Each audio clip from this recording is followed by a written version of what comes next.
exactly how regular people like you and me can position ourselves before Wall Street does. No opinions, no fluff, a real life playbook that we can use. Now, we're breaking this down into 3 clear segments for y'all. First, where the cash is coming from. It's important for us to know where the money coming from and how it get here. We know the Fed gonna print it, but there's some other ways. Second, why the Fed is quietly amplifying it. And third, which sectors and stocks are positioned to absorb this money. In 2026, a lot of people are going to wonder why the market ran without them.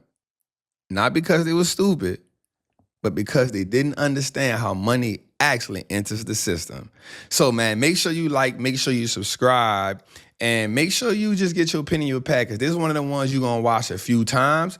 And do me a favor, y'all. Help me get this video to 1,000 likes, because that'll truly help the channel, and that'll truly help us keep growing the way we want to grow. Let's get into it, man. This isn't stimulus money. It isn't free money. This is your money coming back, and it's about to change asset prices. Now, hear me out. Hear me out. Before we talk about stocks, you need to understand there's a couple mechanics.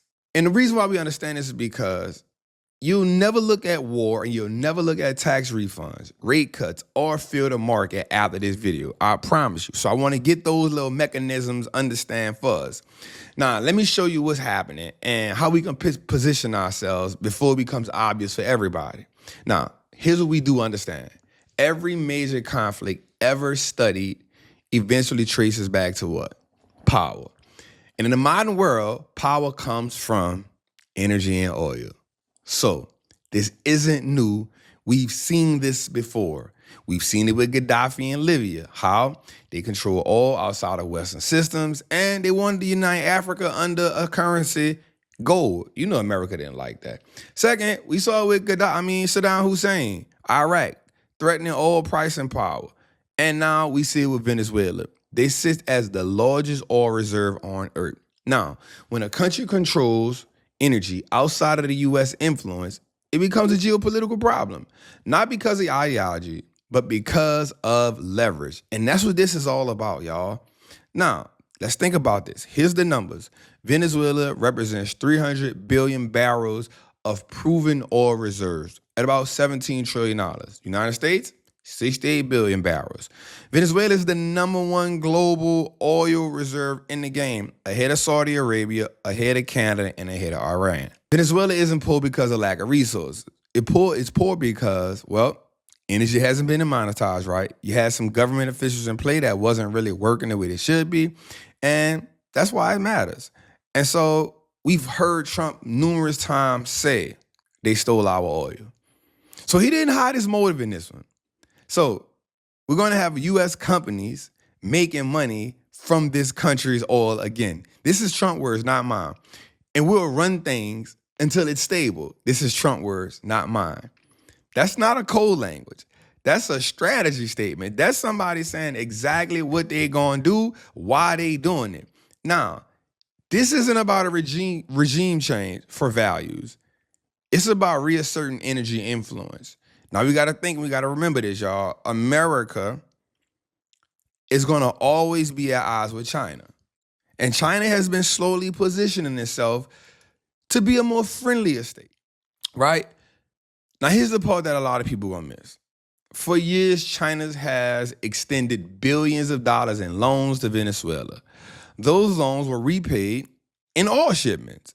So Venezuela became a long-term energy hedge for China. Now, China always wants energy diversification.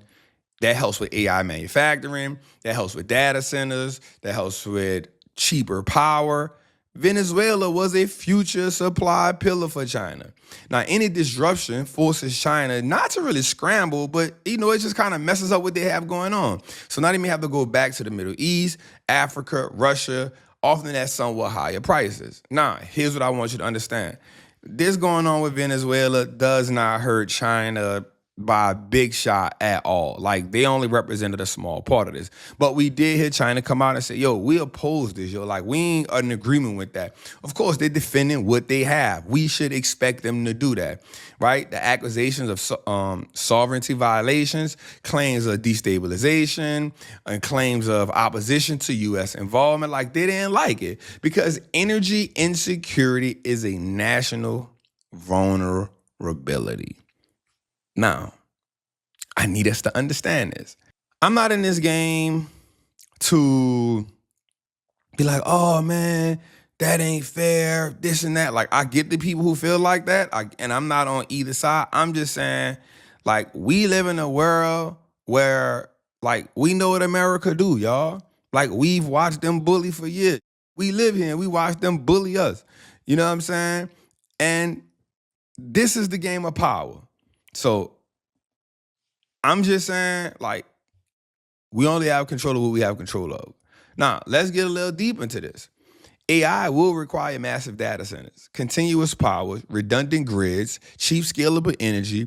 Energy isn't the background input anymore. It's the bottleneck. And Venezuela isn't just oil. It's untapped natural gas, massive hydro potential, grid scale energy development opportunity. Whoever controls energy controls the speed of AI adoption. And I'm telling you, America and China are at the forefront of this thing. We understand energy is going to be a real issue. It's not the AI. It's not the data centers. It's the energy. This is the fight, y'all. And so why this matters going into 2026?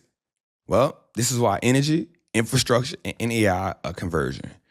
U.S. wants domestic control, friendly supply chains, reduced China leverage. China wants stable inputs, energy security, long-term AI dominance. This is the war for power we seeing happen right in front of our eyes. So Venezuela is not a story. Energy, leverage, that's the storage. That's what this game is about. And we actually see Trump saying, bro, anybody who wants some smoke, we want the smoke. Now, AI needs energy, and Venezuela is energy. And this is why capital is repositioning itself quietly. Now, here's a couple companies who I think will 100% be impacted in a good way by this. One, ExxonMobil and Chevron. Simply being geopolitical energy, like, it gotta flow through them. And so Exxon pulls oil and gas out the ground, refines it, sells it globally. Chevron simply does the same thing. Well, why benefits from Venezuelan geopolitics? Well, when energy supplies are unstable, the biggest, safest production wins. Exxon has the scale, Chevron has the scale, political access, capital to operate where others can't, and any shift to global control comes through them. This is an easy layup for them. Now, when energy becomes power, Exxon and Chevron, one of the few companies that the government can rely on. They've done it for years. It's like Old Faithful. It's like buying an F-150. You know one thing, you're going to get what you're going to get. Number 2 on the list would be Schlumberg's, ticker symbol SLB. Now, they become the picks and shovel of global drilling. Now, they provide the technology, services that make all production possible. Now, if Venezuela, the U.S., or allies increase drilling, SLB gets paid. It doesn't care who owns the oil. Only the drilling is what they worry about. Uses AI and automation internally to get higher margins. So the thing about this is all companies can't scale production without SLB, and that is the leverage. So I like them. Remember, this is just financial education, and this is my own opinion. Do not go invest in none of these things without doing your research, y'all. I'm gonna say it again. Do not go invest in none of these without doing your proper research. Next, I see Cheniere Energy, LNG. This is the bridge between energy and AI power. Now, what it does, Cheniere, they export liquefied natural gas, LNG, to the world. Now, AI data centers need 24/7 reliable power. Natural gas is the fastest way to deliver that power at scale. So when countries fear energy disruption, guess what happens? LLG contracts surge.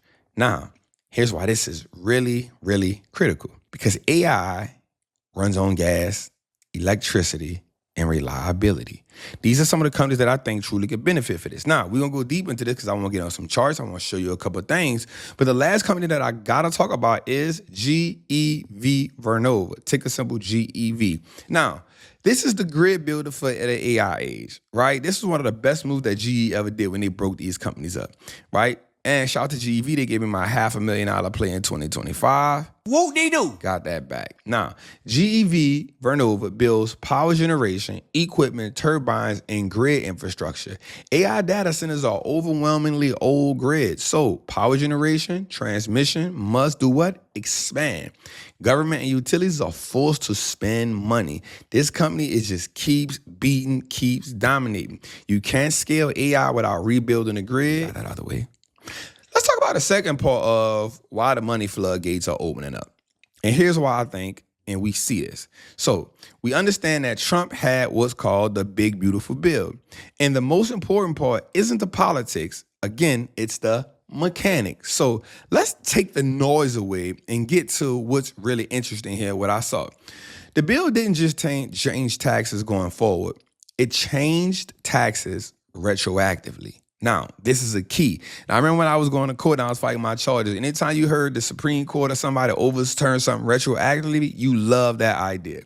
So what does retroactive mean in real life? It means tax rates were lowered after people already got paid. Employers, well, they didn't adjust the paycheck withholdings. So millions of Americans actually overpaid throughout the year. So when this tax season comes, guess what's going to happen? That overpayment, it doesn't disappear. It'll actually come back to you. That's right. It'll come back to you. That's why I said they're going to flood us with cash. It's your cash. It's not a stimulus, right? Say that again. It's your cash. It is not a stimulus. This is delayed money being released all at once. Now, of course, we know we got a president that's going to say he's responsible for it, yada, yada, yada. It is what it is. I'm not mad at that. I'm glad the money coming, right? Why is this a big deal, though? Well, because on December 10th, Donald Trump said, this will be the largest refund season of all time. And then Scott Besson added context and said up to 2,000 extra per household, estimated to 100 to 150 billion in additional funds. Just let that sink in for a second. Now, that's not no chump change. Again, it is your money that's already owed to you. That's not free money. It's your money. That liquidity hitting the system in a short window, well, that's going to do some damage. And here's the part most people are not going to pay attention to. Money behaves differently when it arrives unexpectedly. We saw that in COVID, right? Refund money doesn't go to bills first, isn't mentally earned. It gets spent, it gets invested, it gets deployed faster. I'm just being real. That's behavioral finance, not politics, y'all. I might know a thing or two. So here's what I'm saying, $150 billion. Think about what that's going to do going into the market, especially because we have people who are now aware. Now, why do markets care? Markets don't care where the money comes from. I got the money. Whoop they do. They care when it moves. And this kind of cash shows up quickly. It hits millions of accounts at once. Historically flows into stocks, crypto, consumer spending, assets that are also tied to optimism.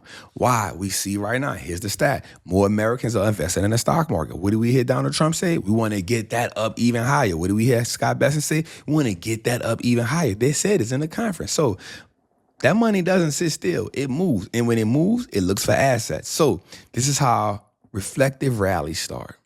Not with headlines, but with cash flow. Now, let's dig a little deeper into the big, beautiful bill. Now, it has 7 tax advantages. Why this is about saving? Nope, it's not. It's about spending power. This is a liquidity event disguised as tax reform. I'm going to say that again. This is a liquidity event disguised as tax reform. Let's walk through this mechanically. And I've been using that word a lot because I want us to see this, how like we get through this and putting the politics to the side. One, each of these changes does one or two things. One, put more money in people's pocket or reduces friction on spending. One of the two, right? That's just how it goes without being full of jargon or full of mess. And I'm not for it. I'm just looking at it from the market perspective so we can see what's going on. One, the standard deductions increases. So more money becomes untaxed. That's what's happening right now, right? And we just talking about face value here, y'all, right? More take-home money, less money sent to the government, higher disposable income. And that's what matters here. The benefits the middle-class earners the most, not the ultra-wealthy, because they get theirs in other ways. Hear me here. We're talking about tax-free tips, tax on overtime. We're talking about different things, right? Then we're talking about the child tax credit boost, right? Direct offset against taxes owed. This is something that is beneficial to people. Again, we just saying how this is going to put more money in certain people's pocket because it's an underline to something else. Meaning, families don't just owe less, they actually often get cash back. Historically, child credits increase consumer spending, support retail, housing, and services. So we know for a fact, what is this going to do? It's all about getting you to spend more money, y'all. Then you got the SALT cap relief, right? This matters in high-cost states. Remember, states where it costs a lot. California, Texas, right? It allows higher deductions of state and local taxes. I'll say that again. It allows higher deductions for state and local taxes, more retained income for professionals and homeowners. The money usually flows into stocks, real estate, business investment. This is just data. This is just not me coming up with this, y'all. Because what happens is it's disguised as ways because they know that people have bad habits, behavioral finance, right? Now, I'm not saying that the big beautiful bill is beautiful. I'm saying it's ugly. I'm just saying they know that people are going to take that money and spend it, and it's going to go right back into the hands of the wealthy. This is